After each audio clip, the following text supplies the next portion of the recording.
Hello everyone, এটা ছিল আমার বার্থডে ব্লগ। বার্থডের দিন সকালবেলায় আমি পরোটা আর তরকারির মিষ্টি খেয়েছিলাম, কারণ এটা ছিল কেনা খাবার। মা এত তোড়জোড় করে রান্না করছে, একা হাতে সব কিছু করছে, সেই জন্য মাকে আর চাপ দেওয়া হয়নি।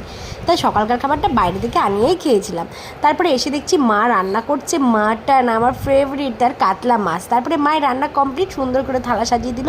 ছিল লাল শাক, ভেন্ডি ভাজা, আলু ভাজা, বেগুন ভাজা, পটল ভাজা, আর এদিকে ছিল চকলেটস, আর সঙ্গে ছিল স্যালাড, কাতলা মাছ, মাটন, চাটনি, আর আমার প্রিয় মিষ্টি।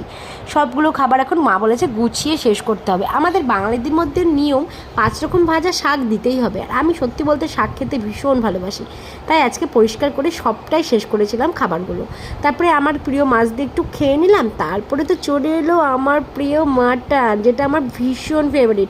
ডাক্তার কিন্তু আমাকে এখন একদম মাটন খেতে বারণ করেছে, কিন্তু একটা দিন কি একটু খেয়ে নিলে কোনো অসুবিধা হবে? খেয়েই নি। আর প্রিয় প্রিয় পিসগুলো আমার মা পাতে দিয়েছে। দেখো, সঙ্গে নিয়ে নিয়েছিলাম আলু আর